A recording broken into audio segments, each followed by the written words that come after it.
is watching this beautiful session on our YouTube channel PMC Haryanvi and also live on other international platforms.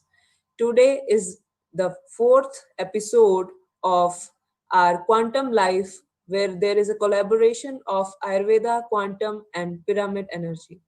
So today we have beautiful masters with us speaking on different topics. First of all, the Ayurveda, that is the topic of today is decoction that includes tea and coffee, and the speaker of Ayurveda will be Dr. Khyati. Then quantum, the topic of quantum is relationship of physical and vital body, and the speaker is Dr. Anu Bangarwa. Then pyramid energy, the topic is pyramid water and the speaker is Dr. Pooja Sharan. So let's start our today's episode by starting our first topic, Ayurveda, with Dr. Khyati. And now I would request Dr. Khyati to come forward and explain us today's topic. Please, ma'am. Thank you so much, Dr. Urja. Namo Namo, all the masters around the world. And again, welcome to the series of Quantum Life on PMC Haryanvi. As we all know that it is our fourth episode of Quantum Life since we have started. And today we are going to learn something more and more. So, wait a second. Yes. We are going to learn so much and more today. Before that, I start my today's session. I would like to tell you all about quantum life. What is quantum life? It is the life lived in primacy of consciousness. What is consciousness? It's the ground of all beings. And it brings us the need to balance ourselves, to bring the harmony in ourselves and with the nature. That is why a quantum life. When we are stable, when we are relaxed, and we are connected to our breath, and we are connected to our quantum self, the bliss. And Ayurveda is a beautiful, beautiful thing in our life that makes our physical body healthy and also brings us more close to the quantum self. So let's start with our today's topic. In previous episodes, we have learned about the daily practices, the importance of daily practices, and what is the science behind those. Waking up in early in the morning before sunrise, and about the water intake, and the importance of cleansing of body. In previous episodes, we have learned all those things, and I really hope that you all must have started inculcating those things in your life. So today's topic is the decoction: tea, coffee, juices, infusions, etc. After waking up and cleaning up the body, one really needs to drink something or to eat something for what? To get some energy for working.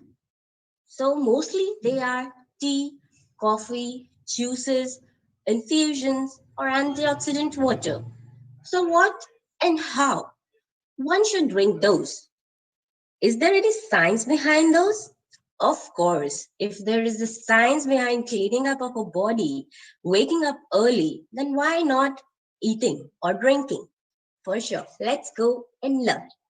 What is the decoction first? It is a method of extraction by boiling or infusing herbal materials like what? Stems, barks, roots, rhizomes, flowers to dissolve the natural ingredients. Natural ingredients, these are the vital energy. As we all know that whole of the plant kingdom has the vital energy in it.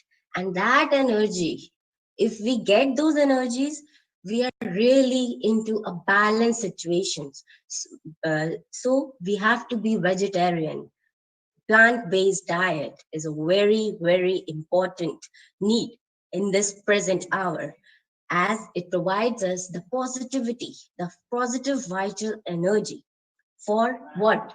For getting ourselves more into the spirituality and being more into the consciousness and aware. So decoction, as you have known, that it is actually made up of the herbal material.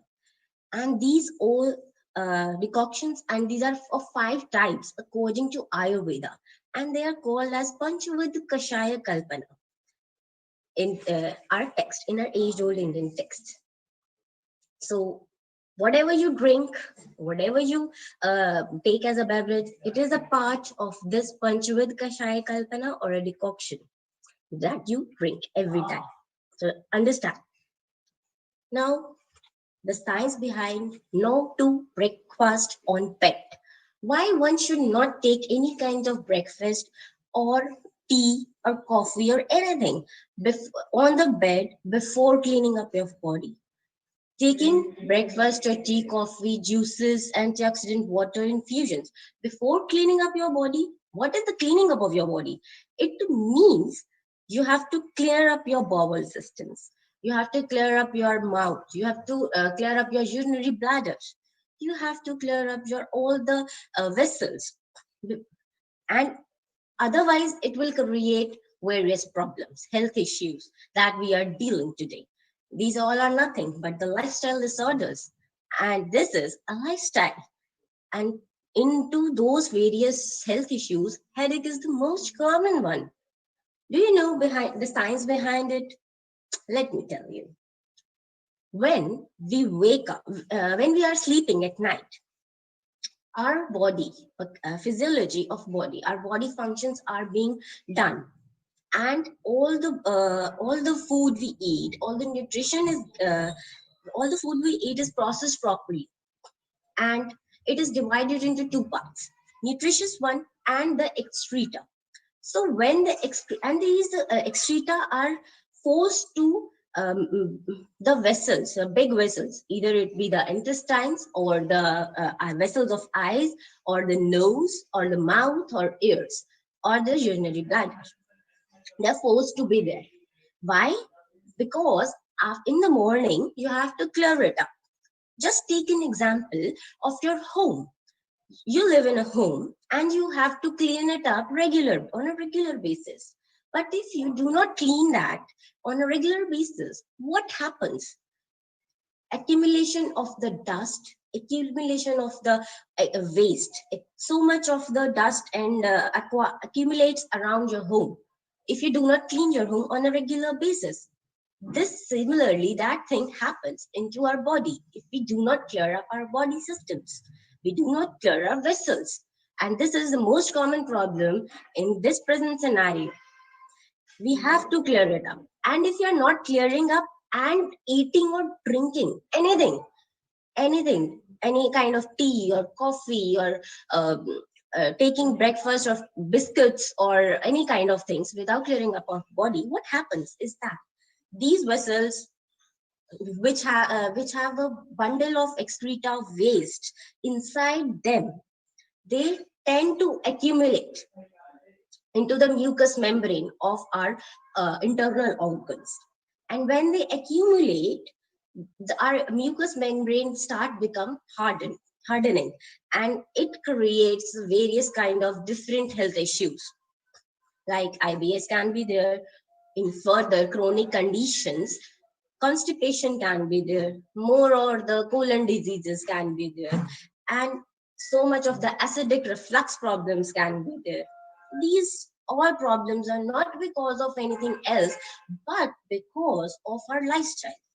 And the gases that are being formed in our body, they tend to move upwards, and when they move upwards, they make our head ache, they brings up pain. So in the chronic condition or the long run, they develops as a chronic headache, continuous chronic headache, or migraine, or any kind of issue with the blood pressure. It can raise up our blood pressure also. See, because the blood chemistry, the body chemistry is changed because of our one laziness or ignorance with our body. So we really need to clean up our body first and then go to eat or drink anything. I hope you are understanding my point why one should not take breakfast on pet. Next is the combination of milk and about something more about the milk. As we all know, the tea, coffee, most of the people, we take tea with the milk or coffee with the milk or milkshakes or any kind of things, different things mixed with the milk. Or sometimes we take meals with the milk, fruits with the milk. These are really not accepted. Why? Because milk is something which is a complete food. Our research says that when milk is added to a tea infusion, there are several kind of things that happens. If we take tea without the milk, it really has some of the antioxidant properties. But if we mix the milk, it can decrease or completely inhibits the antioxidant properties. But why? Because the milk season protein with interact with the catechins from the tea, and it makes the irritants into our intestines. It actually stimulates our intestine and causes furthermore problem. Instead of absorption, they creates a problem. Also, the skimmed milk has more negative effects on the health benefits of the tea than the whole milk. And about the proteins of the soy and milk have a similar effect on the bioavailability of the tea antioxidants. So next time when you drink the tea, think twice what you should do.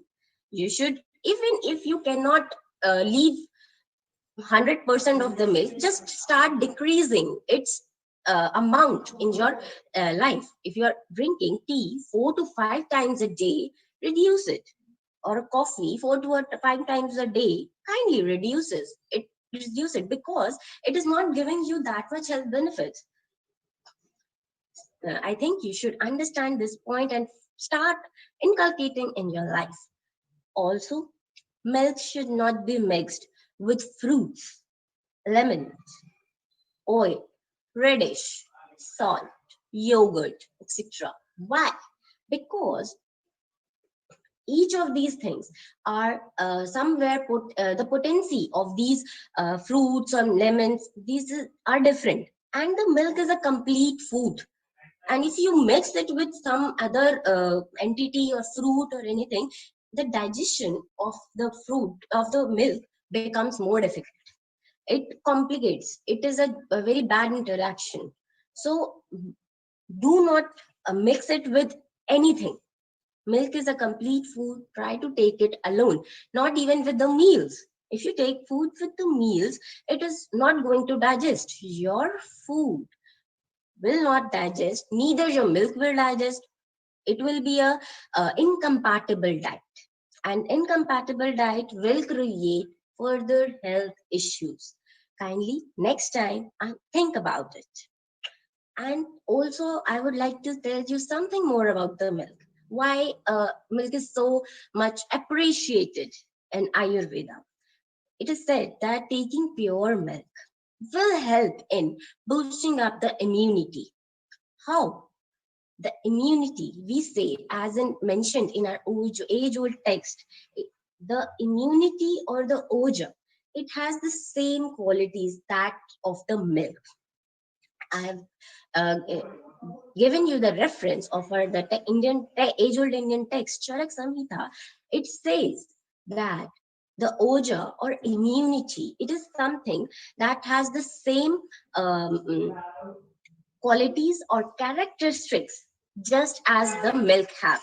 So when you are taking milk, a complete pure milk, it will actually enhance your immunity. What is oja actually? Oja is something that brings up the life, that is responsible for continuation of life, and it maintains the proper immune system of our body, and gives us stability. The 10 gunas or 10 qualities of milk, according to Ayurveda, are it is swadu or madhur, means sweet. You don't need to add any other sweeter inside the milk. It is sheath or cold. It gives very much cold. The potency of the milk is cold. It is mridu, means soft. You whenever you will drink milk, you will feel it the softness of the milk, and it can make anything soft. Next is snaked, means untouchous or oily. The fat content of the milk is enough in it. So you don't need to add anything else. Even the clarified butter comes out of it. Then it's Bahal. What is Bahal? It means it spreads into the minute channels. Our body, we know that we have various minute and a big channels. This guna, this characteristics of milk helps to make the nutrition reach each of the channel, minutest channel, and to each of the cell of the body. Then shlakshan. Shlakshan, what do you mean by shlakshan? Is smooth. It's not rough. It's smooth. The texture of the milk is smooth. Guru, it is heavy. So it makes that is why it is really necessary to drink milk alone, as it's heavy to digest and it takes time to digest. Then man, it brings stability in us. It brings calmness. And last is the prasan, pleasant. Wherever you feel calmness and all these things, you will always be pleasant. You will always feel good after drinking milk. That is the pure milk. So also, in further, they have told that oj is same. The qualities of oj are similar to as the milk, the immune system, and that is why milk is considered as rasayana. Rasayana is the immunity booster, rejuvenator. So I think you now understand the importance of milk and the importance of taking it alone and not with the combination of milk and a combination of meal.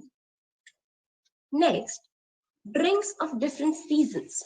Now we have various seasons here, but in specific two seasons, summer and winter, there are different kind of drinks. Why? Because of the temperatures. In summer, it's really hot out there. So what is the most good thing to drink? Water, of course. Then the fruit juice. We call it as swaras, but the fruit juice should be unsweetened. You should not add extra sugar or extra sweetener to your fruit juice. Also, the quantity should be really not more than half glass. Only the fresh juice is okay, because your juice already contains much of the sugar and it is really heavy to digest also. So you must understand the fact not more than half glass of juice is enough, required. It's enough. Buttermilk, it's a really good beverage to drink in the summer afternoon. Then cold infusions like shikanji or lemonade. These infusions are really good to soothe the body in the summer season. And the coconut water, it's a bliss, really. And you know it.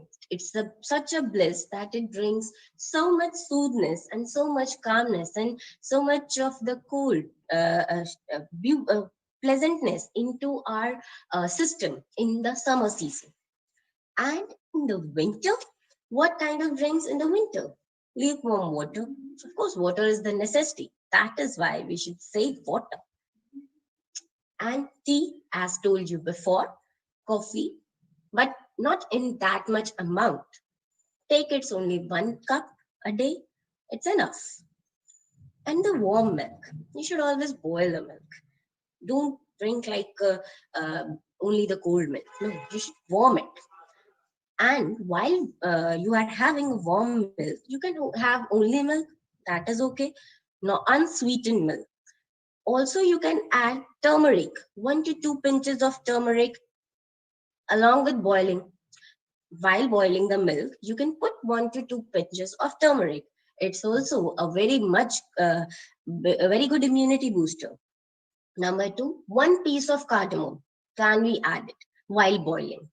So these two milk type of milk, turmeric milk or cardamom milk, can be drank. It has no kind, not a contradiction in the milk, because they will enhance the digestion process and increase the immunity. And only milk, but try to drink unsweetened milk also. It is important to drink unsweetened milk because the milk is already having the quality of sweetness. Next is the amount of tea, coffee. It's very important. Whenever you are making a tea, according to new science, the herb water ratio should be 1 is to 2. That means 1 glass of water, one part of herb or one teaspoon of herb, it's okay, and reduce it to half. Boil it and reduce it to half. Half glass is enough for you. Not more than that. Half glass is enough for you for one time. And you should drink it immediately. Should not keep it for a long time, as keeping it for a long time can make it totally decomposed or totally perish the qualities. You will not get the proper nutrition of that tea or whatever you are drinking, as also it is easy to digest at this time. Otherwise it will be cold and it will not be that much beneficial for your health. And there are few instructions for eating also. Few instructions, not much, but yeah, few instructions is there. Try to eat after sunrise and before sunset. Why? Because uh, after sunrise, the sun is glowing all over, and our channels inside us are also open, as whatever is in the environment lies inside us. So the sun is the major source of energy, which gives us energy for all the functions and for the digestion also. Our all the systems work very well at this time. Also, when we are doing much of the activities in daytime, so our food will get digested easily. That's why try to eat after sunrise and before sunset. Or if you cannot, it is not possible, just make it a rule that you will not eat after 7 or 8 p.m. That is it. Now, eat or drink only while sitting. Why? What is the science behind it? It's necessary to eat or drink only while sitting because it brings up the senses that how much amount you have to eat. You will get to know yourself that do you need more water or more food to drink or to eat. That sensory system has already been installed in us to know our satiety point. That is why you should eat or drink while sitting. Try not to take tea with meals, as I told before. Why? Because when we take tea or any milk with the meal, it hampers the digestion and brings about the arm. It hampers the digestion, and the whole nutrition which we really need is not uh, up to the mark. Whole of the digestion is impaired, and the nutrition is not mm, absorbed by our body. You can take tea half hour before or half or 40 minutes after your meal only. Oh, but only the tea, not anything else. Because you should not eat anything 3 hours after, for the 3 hours after you have your meals. Drink lukewarm water. Why it is important? Because lukewarm water is something that will help in dissolving the fat and enhances the digestion. Whenever you drink, try to drink the lukewarm water, and it is also good for our lungs and all the body channels, because all the our undigested toxins will be released or will be digested by the lukewarm water. An intake of water during meals, how can it be possible? Should you take it or should you not take it? Let me tell you.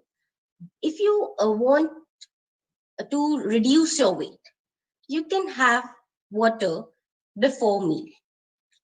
If you want to gain weight, you can have water after meal. If you want to maintain your weight, you can have it in between meals or you do not have it as upon you. But how much water? It should be only 1 teacup, that also lukewarm. Because in cold, if you take the cold water, it will hamper the digestion again. So if you want to take only the lukewarm water, only 1 teacup, not more than that. Nothing, not more than that is required. It will help in better digestion.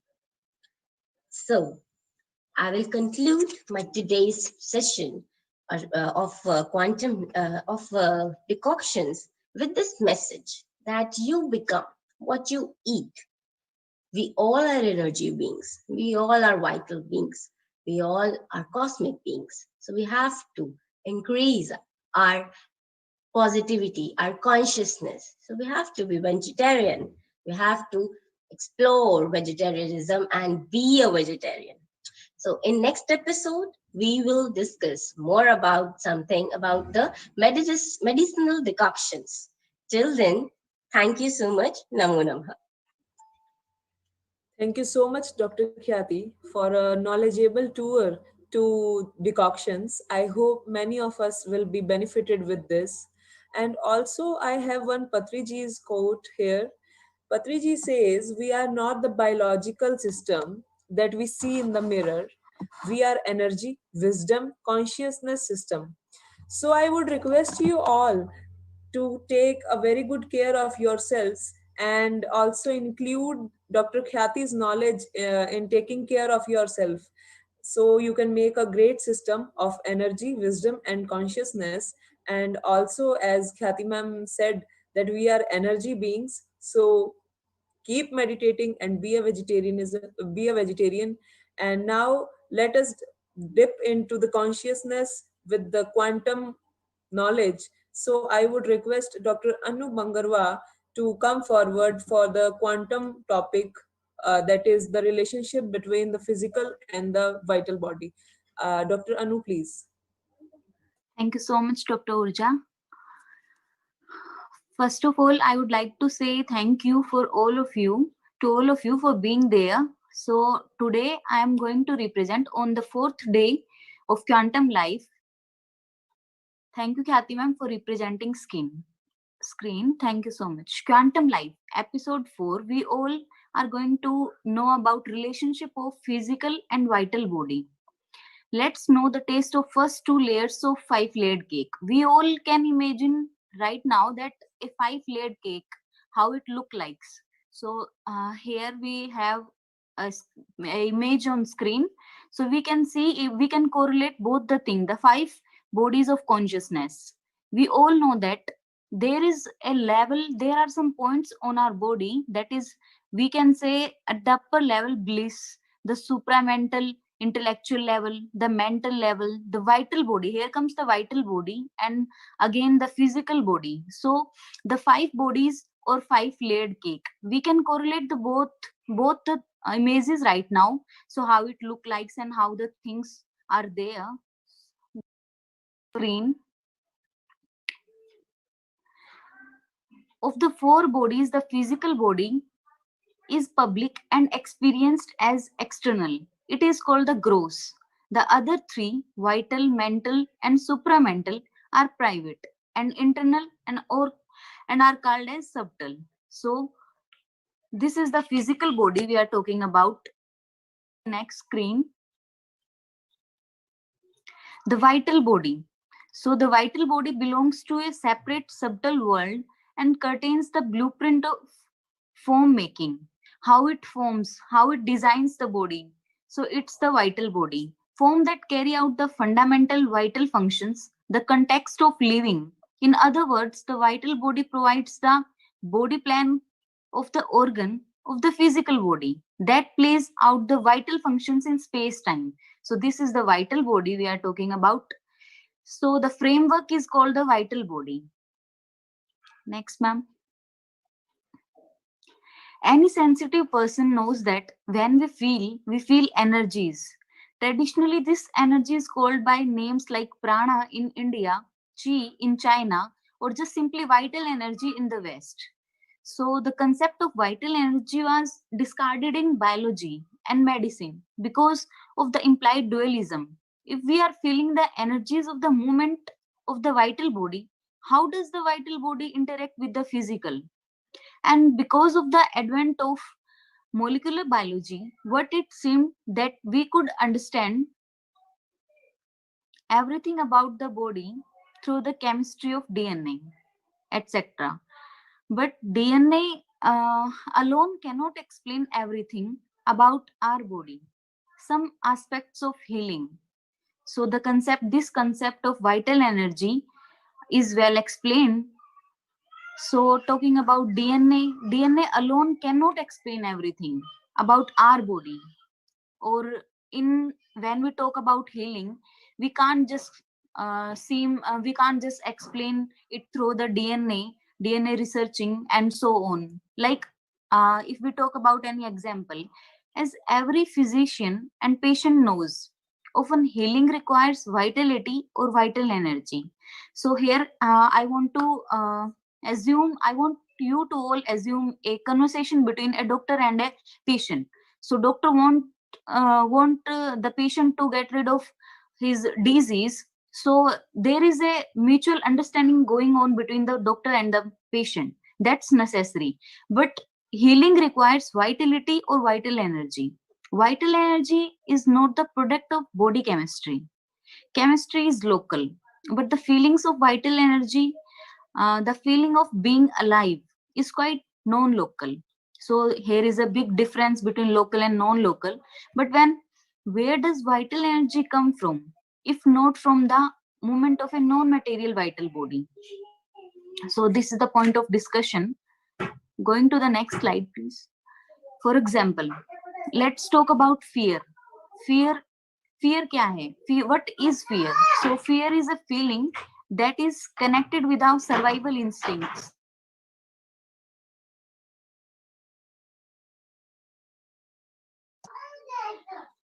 Fear is a feeling that is connected with our survival instinct. But can you imagine a bundle of molecules being afraid? Molecular behavior can be explained completely within physical laws.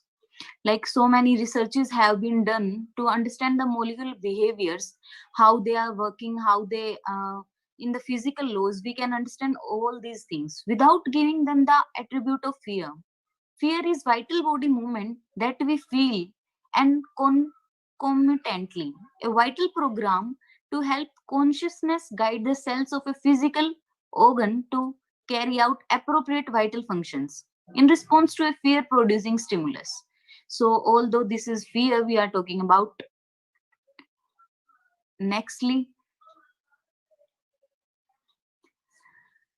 Rupert Sheldrake's great contribution to biology. This is a book, his book, A New Science of Life, is to recognize the source of this program like behavior. So, Sheldrake introduced non-local and non-physical morphogenetic fields into biology to explain the program that run biological morphogenesis, physical form making for biological beings. We all know that these are the things we all have to study about these. Firstly, going through that. So Sheldrake here introduced non-local and non-physical morphogenetic field in biology to explain the program that run biological morphogenesis. Physical form making for biological beings, that's biological morphogenesis. This is to say that we all are born as one, called embryos, which then divide, making identical replicas having identical DNA and genes. But cellular functioning depends on the protein in the cell makes. Potentially, all cells can make all the proteins, but they don't. How does the cell know where in the body it is or to which organ it belongs? The answer smacks of non-locality. Sheldrake boldly suggested that the program of differentiation of organ functioning require non-local and hence non-physical morphogenetic fields. So Sheldrake said so many things about the morphogenetic field that requires non-local morphogenic genetic fields. So again, the vital body is the reservoir of morphogenetic field, the blueprint of form making. The job of the physical body is to make representations of the vital bodies, morphogenetic field. So we all know that the physical body is just physical body. There are so many things other than this physical body we all know. So here we can say that the physical body is just to make representations of the vital body's morphogenetic field. We can dictate the morphogenetic fields. The job of the representation is to perform functions of living, maintenance, reproduction, and so on, the other things going on.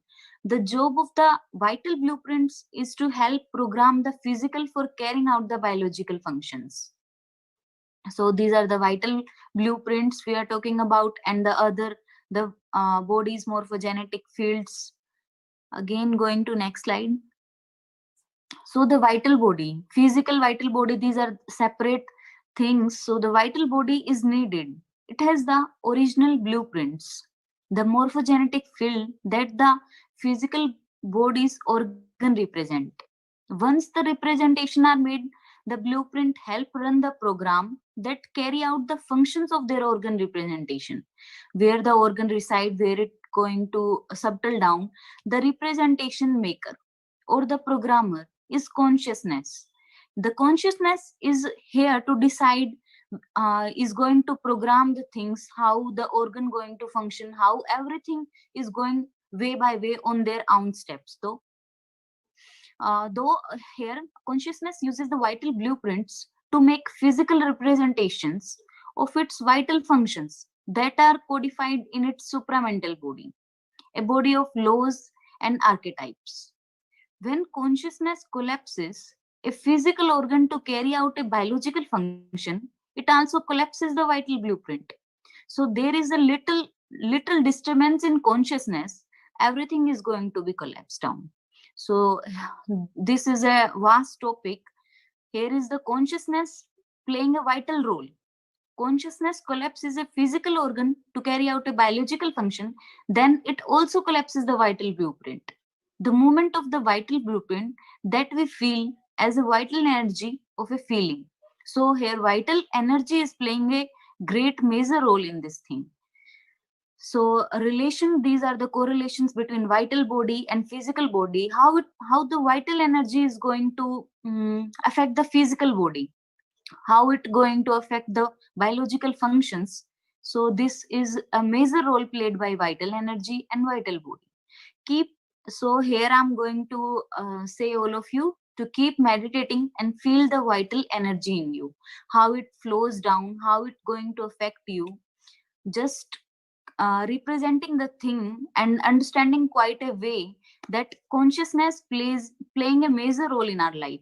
We all need to meditate, we all need to understand these things. So thank you all of you, thank you so much. Thank you, ma'am. Thank you so much, Dr. Anu, for such a nice information regarding the connection between physical and vital body. I want to add some things into this. That as you told about the fear, the feeling of fear, vital body is the total body of feelings. When we are connected, when we are meditating, it is connected with our breath.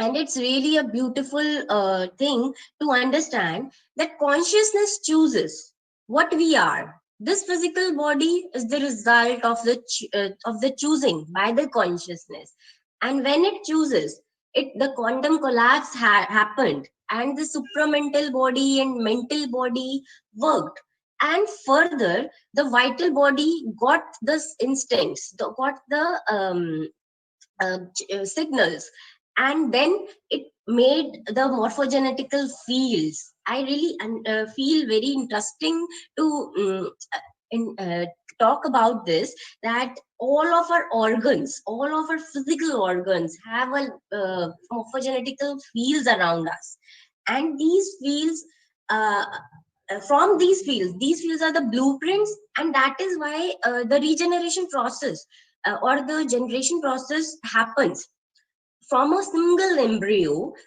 From that DNA, a big complex system of a human body, of any or any kind of animal body is formed. How? Something above that is working. It's not only the DNA. The consciousness is working. We choose ourselves who will we will be in this life, and that really brings up the sense that yes, whatever I am here in front of you, it's because I chose in my before my birth, and I came here for taking some experiences, learnings, and will go after learning all those things. And in this moment, in this life, what work I have to do, that is my purpose of life, and that is my journey of life. Thank you so much, Dr. Anu. Sorry for interruptions. Thank you so much, Dr. Anu, for explaining us so beautifully the relationship of physical body and the vital body. And also a very dear thanks to Dr. Khyati for explaining us the cycle of the experiences and learning, and why we came to this world and the purpose of coming to this world. Thank you so much, ma'am. And also I have one quote of Buddha quote. I have one Buddha quote. Buddha says, your thoughts affect your emotions, your emotions affect your decisions, and your decisions affect your life. So the basic thing is your thoughts, control your thoughts, be positive, and be filled with your good thoughts and positive thoughts. And now I would request Dr. Pooja Shoran to come forward and share the knowledge of pyramid water with all of us. Please, Dr. Pooja. Hello, all beautiful souls, and thank you so much, Urja, for inviting me. My name is Pooja Shoran. I am a Bachelor of Ayurveda, Medicine, and Surgery final year student from National College of Ayurveda, Haryana, India. And today, I'm going to talk about the topic pyramid water. So let's begin. I'm sharing my screen. It will take a few seconds.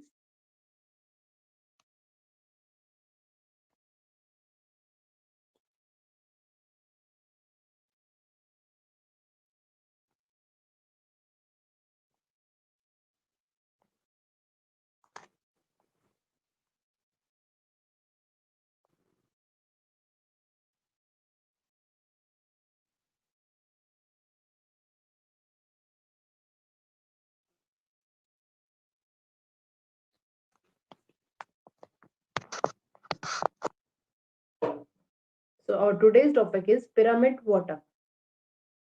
Before beginning, let's talk about what is pyramid. Pyramid is a structure whose outer surfaces are triangular and converge to a single step at the top.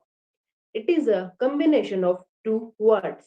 Pyra means energy plus mid means center. It means a shape which consists energy in its center. You guys must have heard about the pyramids of Giza in Egypt. Researchers from ITM University in Russia and Laserzentum Hanover in Germany predicts through studies that under certain conditions, the pyramid can concentrate electromagnetic energy in its internal chamber and under the base. So, what's the reason behind it? The main reason is the golden ratio or the golden angle of pyramid. The reason behind it is golden angle of these pyramids, which is of 51 degree 52 minute, or the golden ratio of 1.619. It exists when a line is divided into two parts, for example A and B. The longer part, that is A, divided by the smaller part B, is equal to the sum of A plus B divided by A, which is both equal to 1.618. So while constructing a pyramid, we must be careful about its golden ratio. So now let's come to our main topic of today's discussion, that is pyramid water. Pyramid technology is indeed far more advanced than we ever realized and has the power to completely transform our planet as well as our own lives. The only thing holding us back was that our own science had not yet progressed to the point where we could identify and understand such a high technology. I realized that pyramids were indeed the most stunningly advanced technology ever built on Earth. But the time is changing now, and thankfully, many researchers and experiments are conducted over time to understand the power of pyramid. And you will be glad to know that their results suggest that pyramid technology and its offshoots could save the world and substantially improve our physical, mental, and spiritual health along the way. In addition, these results tear the roof of everything we thought we knew about our bodies and about science in general. The more you learn about it, the more wonderful the implications become. So, in previous sessions, we have talked about the interior and exterior uses of pyramid. And today we will learn about pyramid water. I'm humbly asking you all to be dedicatedly and enthusiastically listen to what I gonna share with you all and pass on this information without hesitation and with unending, passionate, soulful determination. So let's start. So first of all, what is pyramid water? As we all know very well what water is and how essential is it is for us. When the water is kept in a pyramid for a few hours, like for 8 to 10 hours, then it is known as pyramid water. Various experiments are conducted which will help you to understand how and why pyramid water is not just water, it is a healing water. So let's talk about some experiments and their results. So our first experiment is the water pyramid experiment. Water pyramid is a village scale solar strip designed to distill water using solar energy and pyramid energy for remote communities without easy access to clean water. It provides a means whereby communities can produce potable drinking water from saline, blackish, or polluted water sources. An engineer from the Netherlands founded Aqua Oro water system, and in the early 20s, the company invented the water pyramid technology. And it is first installed in the country of Gambia in 2005. So, as you see in the pic, it's the structure of the water pyramid system. So, the pyramid used in it is about 26 feet tall and 100 feet in diameter. It is constructed of plastic sheet, which is inflated using a fan powered by solar energy generated by the pyramid. Within the pyramid, temperatures reach up to 167 degrees Fahrenheit or 75 degrees Celsius, which evaporates water pumped into thin layer of water inside the cone of pyramid. Distilled water runs down the side of the pyramid wall and collected by gutters that fed into a collection tank. When sunshine replaced by rain, the falling water is also collected around the edge of the base of the pyramid and stored for use in dry weather. Each pyramid can desalinate approximately 1000 liters or 265 gallons of water each day. Isn't it amazing? So let's move to our next experiment, that is magical healing water. In this experiment, 20 prematurely born babies, all who normally would have died in the condition they were in, were each fed only a few millimeters of tap water, but far less than an ounce. This tap water had been stored in the healing pyramid energy field of one of these pyramids. To the joy of the parents and to the elation of the scientists, each one of those precious 20 prematurely born babies lived. What may even be more astonishing and to many of us shocking than the fact that humanity on earth now undoubtedly has a free energy or power which can possibly heal everyone and everything on earth. I think we no longer need medicines for us to heal or treat.